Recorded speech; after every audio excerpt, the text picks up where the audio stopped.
وقال تعالى ومن أحسن قولا ممن دعا إلى الله وعمل صالحا وقال إنني من المسلمين وقال تعالى قل هذه سبيلي أدعو إلى الله على بصيرة أنا ومن اتبعني وسبحان الله وما أنا من المشركين وقال تعالى يا أيها الذين آمنوا هل أدلكم على تجارة تنجيكم من عذاب أليم تؤمنون بالله ورسوله وتجاهدون في سبيل الله بأموالكم وأنفسكم ذلكم خير لكم إن كنتم تعلمون وقال النبي صلى الله عليه وسلم خيركم من تعلم القرآن وعلمه وقال النبي صلى الله عليه وسلم لا هجرة بعد الفتح ولكن جهاد ونية فإذا استنفرتم فانفروا وقال النبي صلى الله عليه وسلم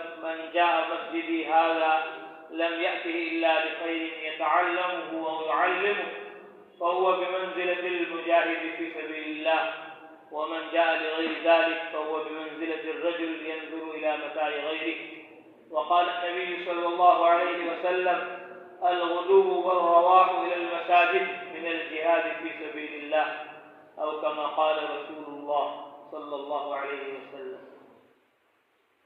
میرے بھائیوں دوستوں بزرگوں، ہم سب یہاں اللہ تعالیٰ کے فضل و کرم سے جمع ہوئے۔ یہاں جمع کرنے کا مقصد آپ حضرات کو علم سے دور کرنا نہیں بلکہ علم سے قریب کرنا ہے۔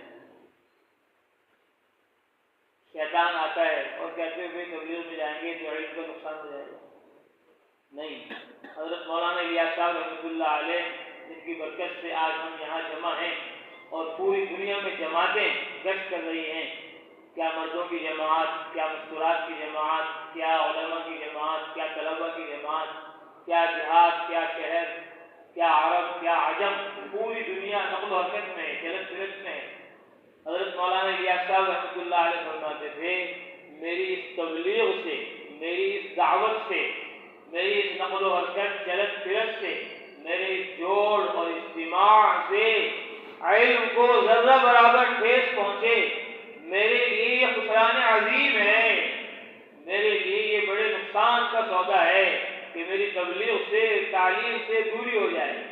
نہیں، فرماتے تھے مولانا الیاس صاحب رحمۃ اللہ علیہ میں اس تبلیغ سے، تعلیم سے ہٹانا نہیں چاہتا، بلکہ میں تو اس تبلیغ سے، دعوت سے، جوڑ اور اجتماع، مشورے، تعلیم، جو بھی نقل و حرکت ہو رہی ہے سارے عالم میں تبلیغ کے نام سے، حضرت مولانا الیاس صاحب رحمۃ اللہ علیہ فرماتے تھے میں اس نقل و حرکت چلت پھرت سے چاہتا ہوں کہ علم ہواؤں کی طرح اور علم پانی کی طرح عام ہو جائے۔ دنیا میں کوئی کونا، کوئی خطہ، کوئی علاقہ، کوئی مرد، کوئی عورت، کوئی بوڑھا، کوئی جوان، کوئی شہری، کوئی دیہاتی، کوئی عرب، کوئی عجم ایسا نہ رہے کہ جو اس علم سے دور ہو۔ میں تو یہ چاہتا ہوں کہ علم ہواؤں کی طرح اور علم پانی کی طرح عام ہو جائے، ہر ایک علم کی طلب میں لگ جائے۔ رسول اللہ صلی اللہ علیہ وسلم فرماتے ہیں طلب العلم فریضۃ علی کل من دخل المدرسہ۔ یہ آیا جس میں طلب العلم فریضۃ علی کل متعلم، علم کا سیکھنا ہر اس شخص پر فرض ہے جو مدرسے میں داخل ہو جائے، جو کھیت میں داخل ہو جائے، دکان میں داخل ہو جائے، کارخانے فیکٹری میں داخل ہو جائے، اس پر نہیں۔ یہ نہیں فرمایا طلب العلم فریضۃ علی کل متعلم کہ ہر متعلم پر علم کا سیکھنا فرض ہے، نہیں۔ فرمایا طلب العلم فریضۃ علی کل مسلم، ہر مسلمان پر، ہر ایمان والے پر، ہر کرنے والے پر، ہر مرد و عورت پر علم کا طلب کرنا فرض ہے۔ جیسے نماز فرض ہے، روزہ فرض ہے، حج فرض ہے، زکوٰۃ فرض ہے، ایسے ہی علم کا طلب کرنا ہر مسلمان پر فرض ہے۔ ہر مسلمان علم والا بنے۔ مولانا الیاس صاحب رحمۃ اللہ علیہ فرماتے تھے میرا دل چاہتا ہے تمام مسلمانوں کی زبان عربی ہو جائے، تمام مسلمانوں کی زبان عربی ہو جائے، ساری دنیا کے مسلمان عربی میں بات کریں، ساری دنیا کے مسلمان عربی کو سمجھیں، ساری دنیا کے مسلمان نحو کو، صرف کو حاصل کریں تاکہ وہ قرآن سمجھ سکیں۔ تاکہ وہ حدیث سمجھ سکیں. ساری دنیا کے مسلمان ان کی زبان عربی ہو، یہ دل چاہتا ہے. میں نے عرض کیا ساری دنیا کے مسلمانوں کی زبان عربی نہیں ہو رہی تو کم سے کم سارے طلبا کی اور سارے علماء کی، سارے مدرسے والوں کی زبان تو عربی ہو. یہ تو آپس میں درسگاہوں میں، یہ تو آپس میں حجروں میں، یہ تو آپس میں مدرسوں میں، یہ تو آپس میں کھیل کود میں، سیر و تفریح میں، آپس میں گفتگو عربی میں کریں. بات چیت عربی میں ہونی چاہیے. یہ نہیں کہ ساری عربی پڑھ لی اور عربی میں بات نہیں کر رہے. نہیں، عربی میں بات کرنی چاہیے. حضرت محمد صلی اللہ علیہ وسلم انگلش میں بات نہیں کرتے تھے، فارسی میں بات نہیں کرتے تھے، اردو میں ہندی میں بات نہیں کرتے تھے. آپ صلی اللہ علیہ وسلم عربی زبان میں گفتگو فرماتے تھے، عربی زبان میں بات چیت فرماتے تھے. تو یہ ایک سنت ہے، یہ ایک سنت ہے کہ عربی میں بات کرو. السلام علیکم ورحمۃ اللہ، کہ ہمارا سارا دین عربی ہے، کلمہ عربی ہے، اذان عربی ہے، تکبیر عربی ہے، نماز عربی ہے، قرآن عربی ہے، حدیث عربی ہے، دعائیں عربی ہیں. تو عربی کا ایک ذوق ہونا چاہیے، ایک شوق ہونا چاہیے.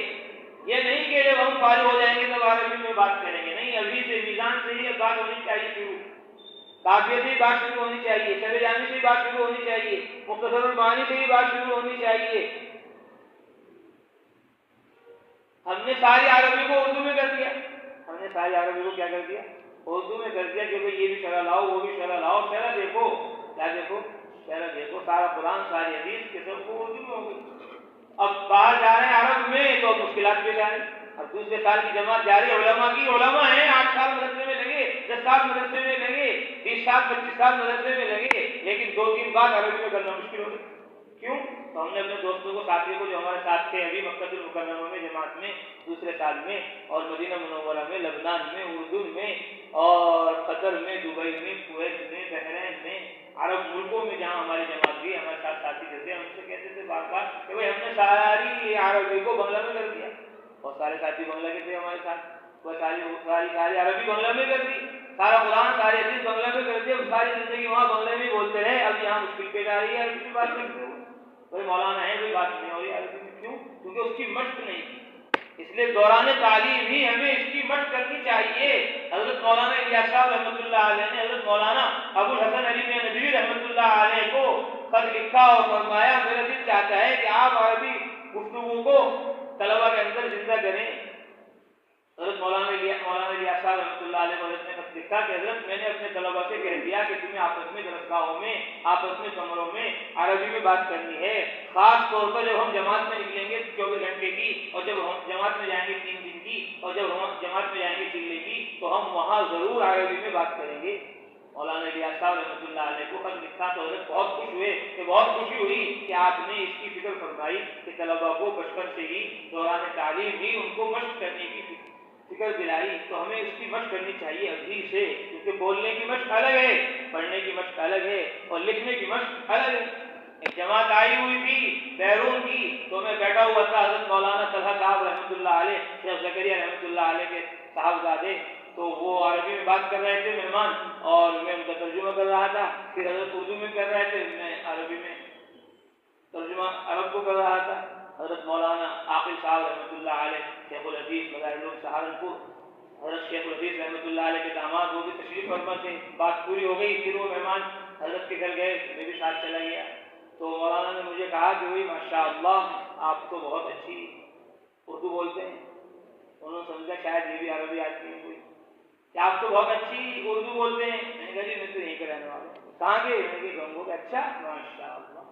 پھر کہنے لگے بھائی آپ تو ماشاء اللہ عربی بہت اچھی بولتے ہیں، آپ تو عربی بہت اچھی بات کرتے ہو. تو بہت خوش ہوئے. فرمایا کہ ہم نے تو اس کی مشق نہیں کی بولنے کی، اس لیے مشکل ہو جاتا ہے بولنا. تو بولنا بھی ضروری ہے تاکہ لوگوں کو بات پوری طور پر سمجھا سکیں. پھر حضرت نے ان کو اپنی کتابیں دی کہ مہمان سے کتابیں تم بھی لے لو. الدر المنضود جو ابو داؤد کی شرح ہے وہ حضرت نے آ کر.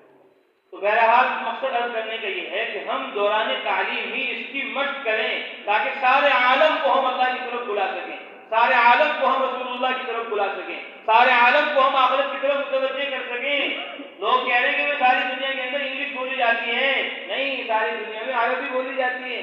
کتنے ممالک ملیں گے وہاں کوئی عربی بولنے والا والا نہیں، کوئی وہ انگلش بولنے والا نہیں، انگلش سمجھنے والا نہیں، لیکن عربی بولنے والے مل جائیں گے آپ کو ہر ملک میں۔ ہر ملک میں مسجد ہے، ہر ملک میں امام ہے، ہر ملک میں جمعہ ہو رہا ہے، خطبہ دیا جا رہا ہے عربی میں، تو ہر ملک میں عربی مل جائے گی آپ کو، انگلش بہت سارے ملکوں میں نہیں ملے گی۔ اس لیے عربی کی مشق ہمیں بچپن سے ہی کرنی ہے، کریں گے انشاءاللہ۔ کون کون کرے گا؟ میزان والے کون کون ہیں؟ میزان والے، میزان اول دوم سوم کون کون پڑھ رہے ہیں؟ ہاتھ اٹھاؤ، ہاتھ اٹھائیے، 1 2 3 4 اور بس اول دوم سوم والے یہی ہے، ماشاءاللہ۔ دورے والے کتنے ہیں؟ دورہ حدیث والے ہیں کوئی نہیں؟ اب تم تک نہیں، اور کوئی دوسرے مدرسے سے نہیں ہے ایسے طلبا جو دورہ حدیث کے طلبا نہیں کہہ رہے؟ دورہ حدیث کا شریف کے لالے دونوں ایک ساتھ الگ اللہ قبول کرو، بہت عمدہ۔ تو اس لیے بچپن سے ہی ہمیں اس کی مشق کریں گے انشاءاللہ۔ کون کون کرے گا؟ سب کریں گے انشاءاللہ۔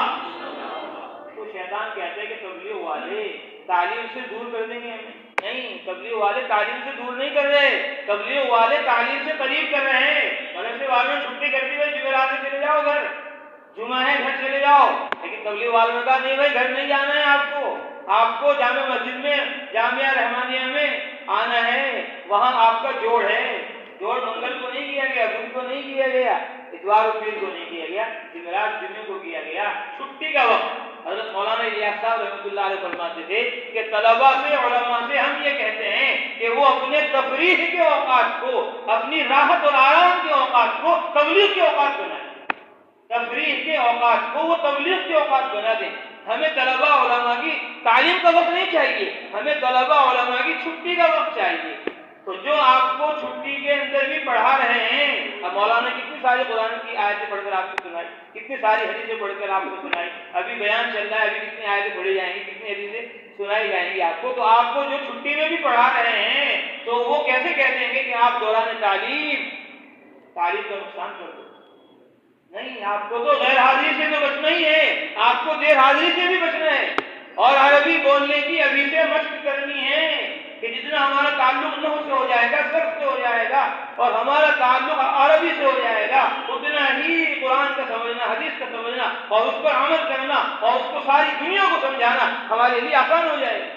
تو عربی بولنے کے لیے بہت لمبی چوڑی محنت کی ضرورت نہیں ہے، بس آپ 4 چیزوں پر عمل کر دو، 4 چیزوں کو ذہن و دماغ میں بٹھا لو، چاہے وہ میزان والے ہوں، چاہے وہ مشکات والے ہوں، چاہے وہ دورے والے ہوں، چاہے وہ عرصہ والے ہوں، چاہے وہ اساتذہ ہوں، چاہے وہ طلبہ ہوں، بس 4 چیزیں ذہن و دماغ کے اندر اگر بٹھا لی ہم نے تو عربی بولنا آسان ہو جائے اور عربی سمجھنا آسان ہو جائے، بولنا بھی آسان اور جواب دینے بھی آسان، بس 4 چیزیں ذہن میں بٹھاؤ۔ بٹھائیں گے سب؟ بولو خرجا، وہ نکلا، خرجتا تو نکلا، خرج تو میں نکلا، خرجنا ہم سب نکلے۔